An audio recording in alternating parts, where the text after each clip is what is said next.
Coming up on Arirang News. Thousands of trainee doctors in South Korea have been on a mass walkout for around a month. And now medical professors are threatening to resign in support of them. Those senior doctors say, should the government issue work maintenance orders, the medical system in this country will no longer exist. Russia's state media reports that for the first time, Moscow has detained a South Korean man on alleged espionage, accused of passing state secrets to foreign intelligence services. With a month left until the general election in South Korea, the political circle is on alert against deepfake technology. We take a look at how they can fake perspectives and what's being done to prevent abuse.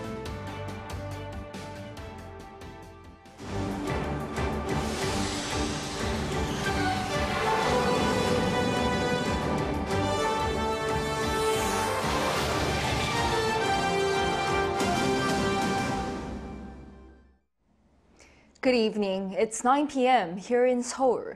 Thank you for joining us on Arirang News. We start with the weeks-long walkout of trainee doctors in South Korea, which could include medical professors who have threatened to resign in support of them. The government has warned of the possibility of maintenance orders being issued under the law. In response, the doctors say the medical system in this country will no longer exist should the order be put in place. Our Park Gun-woo has the latest. The ongoing standoff between the government and junior doctors may be about to escalate as medical professors are apparently planning to join the protest.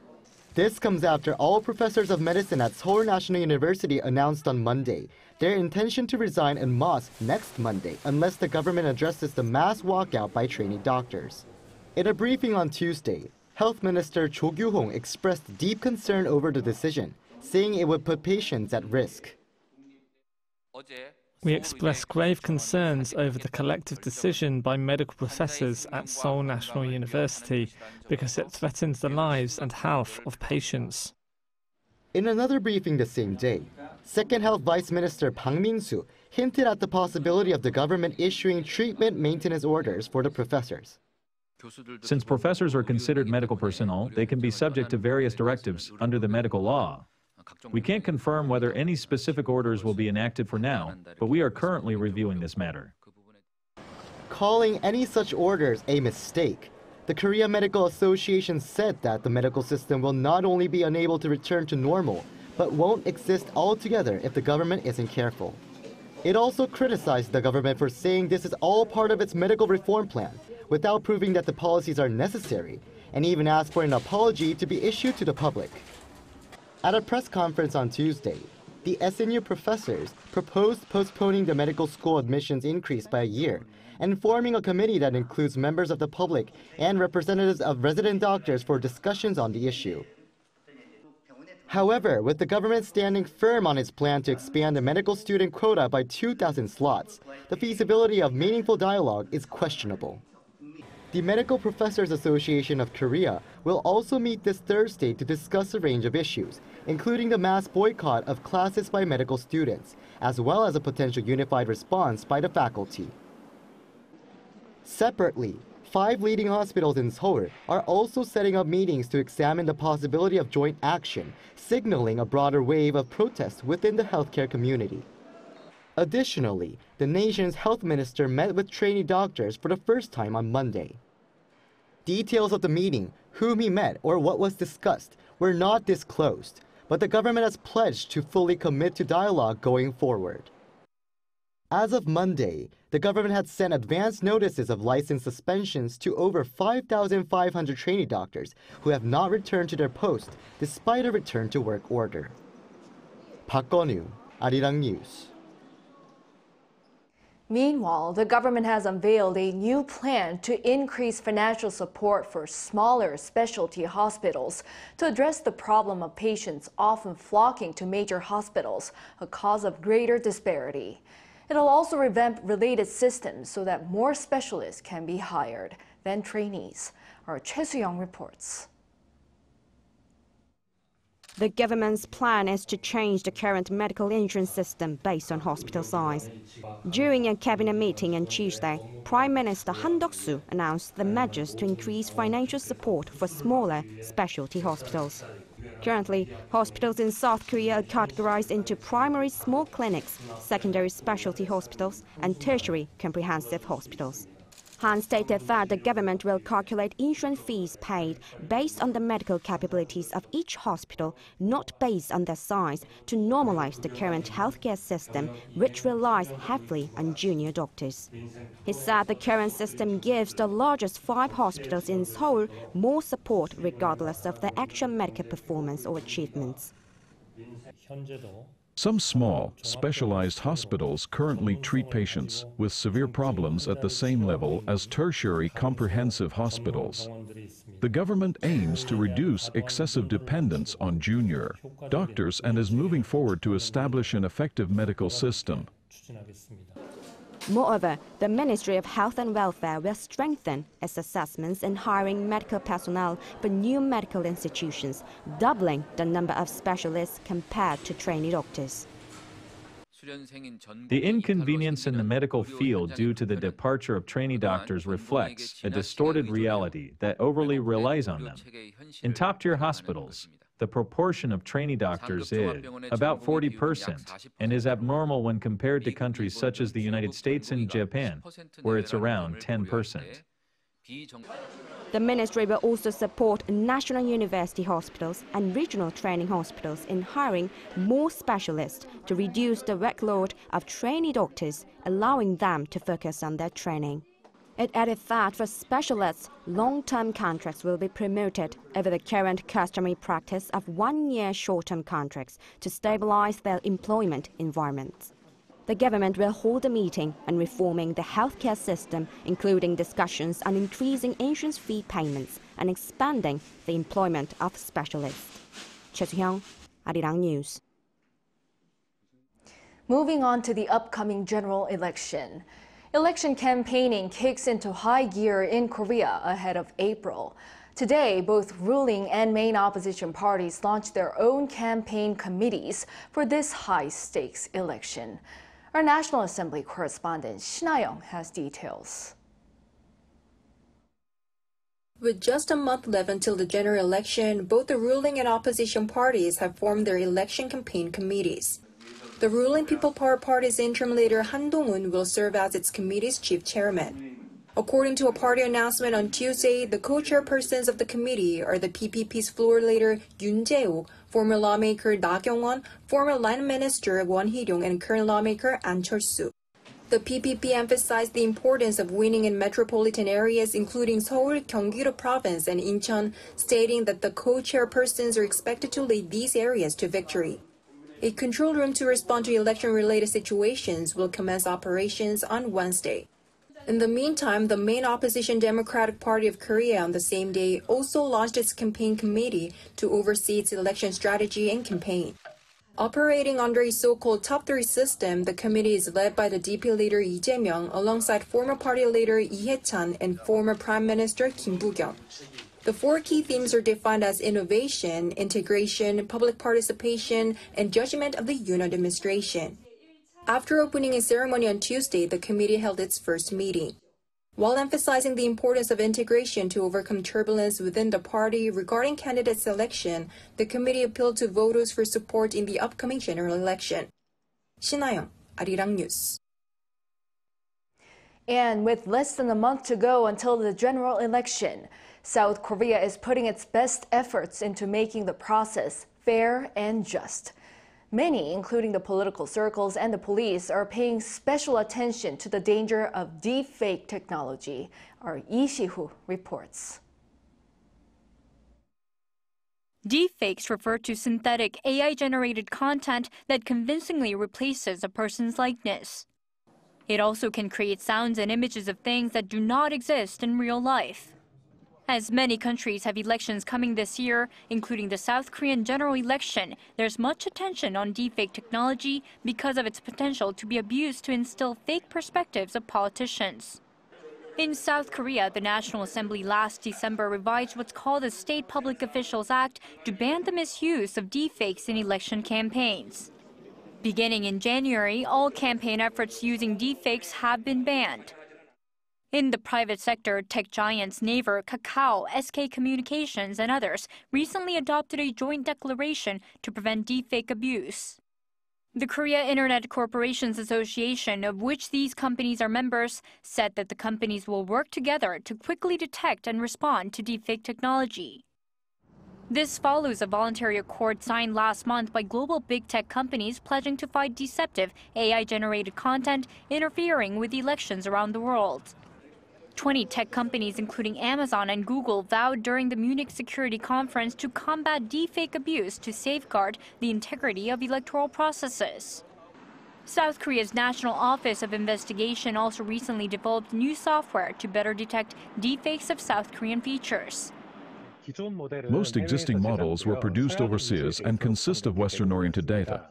For this reason, there was a problem of poor detection rates for images synthesized for Koreans. The software developed this time has greatly improved the detection rate for Koreans by learning various data related to Koreans. An information security expert says voters must also stay vigilant. In the age of AI, it is becoming increasingly difficult to distinguish between what is real and what is fake. We need to be more vigilant about deepfakes and take a firm stance against the illegal uses of deepfakes. Such a public debate may help to clarify and minimize legal sanctions. Professor Kim highlighted that timely prevention is key, especially during general elections where the results can change just by some 100 votes in certain districts. Lee Si-hoo, Arirang News.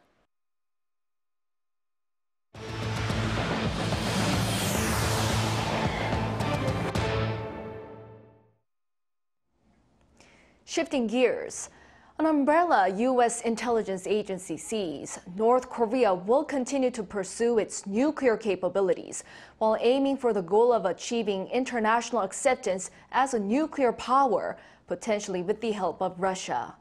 Our North Korean affairs correspondent Kim Jong-sil takes a closer look.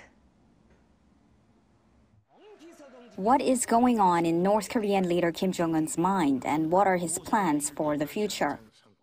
The U.S. Office of the Director of National Intelligence said in its annual threat assessment report that Kim has no intention of giving up his nuclear program, which he perceives to be a guarantor of regime security and national pride. It said North Korean leader Kim Jong-un will continue to pursue nuclear and conventional military capabilities that threaten the United States and its allies, which will enable periodic aggressive actions as he tries to reshape the regional security environment in his favor. It also detailed the recent rapprochement between Pyongyang and Moscow, saying Kim probably hopes that he can use his burgeoning defense ties with Russia to pursue his goal of achieving international acceptance as a nuclear power. A senior official at South Korea's Ministry of Unification told reporters on Tuesday that North Korea's ambition of being a nuclear state is, quote, a vain dream. The official added Seoul will continue to push forward with its policies to dissuade Pyongyang from continuing with its nuclear program. Experts say the report shrewdly incorporates the North's perception of the international community. The final goal for North Korea is for the international community to give up on its double standards, that it cannot pursue policies that ban North Korea from being a nuclear power. Regarding the assessment that the North may want to use its ties with Russia to achieve that goal, the experts said it won't happen anytime soon. From Russia's perspective, although cooperation with the North is important, it will be difficult to blatantly accept the North's claim, as Russia considers it a privilege to maintain the NPT as a nuclear power state. Both experts said Kim's goal may depend on further developments between Washington and Moscow. Kim Jong-sil, Arirang News. Russia's state media says that a South Korean man was arrested earlier this year and is currently being detained on charges of spying. Moscow has been detaining several foreign nationals since its invasion of Ukraine, but it's the first such case to be reported involving a South Korean national. Our foreign affairs correspondent Bae Eun-ji has more. Russia has detained a South Korean man on suspicions of espionage. The state-run media outlet TASS News Agency reported late on Monday night that the man, identified as Bae Kwon-sun, was arrested in Vladivostok earlier this year for handing over classified information to foreign intelligence agencies. Bae reportedly moved from China to Vladivostok in January, where he was arrested by the Russian Federal Security Service a few days after his arrival. In late February, he was transferred to Moscow and is being held in custody at Lefortovo prison. Seoul's foreign ministry said Tuesday that it has been providing consular assistance since it became aware of the arrest. But it refused to comment further on any details, including why he was arrested and when the South Korean government was notified of the matter. Our government has been communicating with Russia so that our citizen can safely return home to his family as soon as possible. Sources in Vladivostok have reportedly told South Korean local media outlets that Bae was a religious worker and that he had been indirectly supporting North Korean laborers working in Russia, helping them escape. This is the first reported case involving a South Korean national, but it's just the latest in a series of arrests of foreigners made by the Russian authorities since the start of the war in Ukraine. American Wall Street Journal reporter Evan Gershkovich was detained last March on espionage charges. And another journalist, Alsu Kurmasheva, who holds U.S. and Russian citizenship, was also arrested for spreading, quote, false information about the Russian military. This latest detention has sparked concerns that it could worsen already strained relations between South Korea and Russia. Bae Eun-ji, Arirang News. South Korea's leading chip makers, Samsung Electronics and SK Hynix, have stopped selling their old chip-making equipment.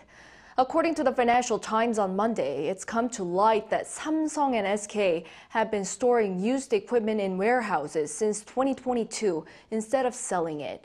This comes after the U.S. imposed export controls on China and urged its allies to heighten restrictions as well. China is the largest buyer of this type of equipment that's used to produce chips for cars or repurposed into machines that make less advanced chips. The companies are reportedly also wary of going against Western sanctions on Moscow, as some Chinese buyers have been selling to Russia. In financial markets, foreign investors were net buyers of South Korean stocks for the fourth straight month in February, mainly due to expectations of returns from the corporate value-up program unveiled last month. According to the Financial Supervisory Service on Tuesday, overseas investors bought a total net value of over 7 trillion won, roughly $5.6 billion of shares in Korean listed firms last month. This was the largest amount in about 11 years. In addition, the financial regulator said foreign investors held nearly $582 billion in stocks, amounting to over 28% of the market capitalization as of the end of February. In other news, cultural exchanges can often be a good way to build friendships between people from different countries. It's in line with this that a group of Harvard students have come to South Korea to experience a unique culture while sharing their passion for music with Koreans. Our Lee Eun-hee has the story. 100 Harvard students have come to South Korea. During their 10-day trip, the students stopped off at Jinkwansa Temple, a Buddhist temple located in Seoul. Monks describe Jinkwansa Temple as a place where prayer and practice cultivate happiness and wisdom, a true sanctuary for the mind. Jinkwansa is over 1,000 years old and is located to the west of Bukhansan Mountain. Students got to learn about the temple's history and watch an annual ritual which is also a designated national cultural heritage called the Suryukje, a ceremony for water and land. While learning about Korean temple cultural practices such as tea drinking, the students took a brief pause to meditate. I'm so happy to be here at the temple. It was very relaxing in the morning. We have a very busy schedule, so it's so nice to even get to meditate for a few minutes. I'm really happy to be around nature as well. We've been in Seoul for a few days. It's very concrete pavement, and I love being around the trees and the grass now. One of the highlights of a temple stay is the opportunity to sample temple food, which is known as being healthy and vegetarian, as well as environmentally friendly and sustainable. From preparation to consumption, every step in the temple is a daily practice. I think the experience was so intimate. Last time I came, I went to the markets and the street life, and it was really overwhelming, but this is overwhelming in a really different way. The students, who are also members of the Harvard Radcliffe Orchestra, will be performing concerts across the country during their stay.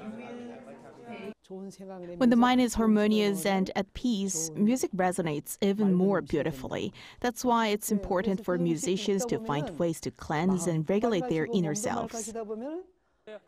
With their minds and bodies revitalized, up next for the Harvard Radcliffe Orchestra is their first concert at Lotte Concert Hall in Seoul on Wednesday evening.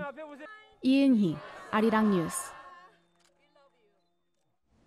South Korea, the U.S. and India are strengthening cooperation in critical and emerging technologies. As on Tuesday, the three countries held the first trilateral dialogue on the topic. The third Deputy Director of National Security, Wang Yun-jong, hosted his U.S. counterpart, Tarun Chhabra, in India's Lekanta Kar in Seoul to discuss cooperation on pharmaceuticals, semiconductor supply chain, AI, and space, among other things. The top office says while tech cooperation was largely between Seoul, Washington, and Tokyo, New Delhi's inclusion is significant as India is a leader in space technology and has the workforce to support the pharmaceutical supply chain. Such dialogue was agreed to be launched following the South Korea-U.S. Next Generation Critical and Emerging Technologies Dialogue held in Seoul late last year.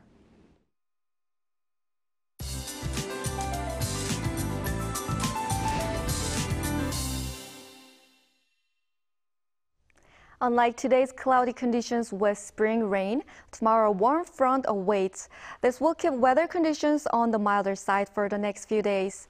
Daytime temperatures will rise to at least 12 degrees Celsius all over the country, making feel like spring. However, wide temperature gaps will follow. With this temperature swing, it's easy to catch a cold. Please take care. From tonight, after the rain stops, smoke from overseas is expected to gradually flow into western regions of the country. Mild spring weather will continue from tomorrow until late in the week, but air quality is likely to continue to worsen. Expect air quality to be at bad levels of ultrafine dust in the Seoul metropolitan area. You'll need to wear a protective mask. Tomorrow morning will not be as warm as today. Chuncheon at -3, Daejeon 0 degrees. However, daily highs will jump to 14 in Daejeon, Daegu, Gyeongju, and Busan, 15 degrees Celsius. The daytime temperature in Seoul is expected to rise to as high as 16 degrees this coming weekend. That's all for Korea. Here are the weather conditions around the world.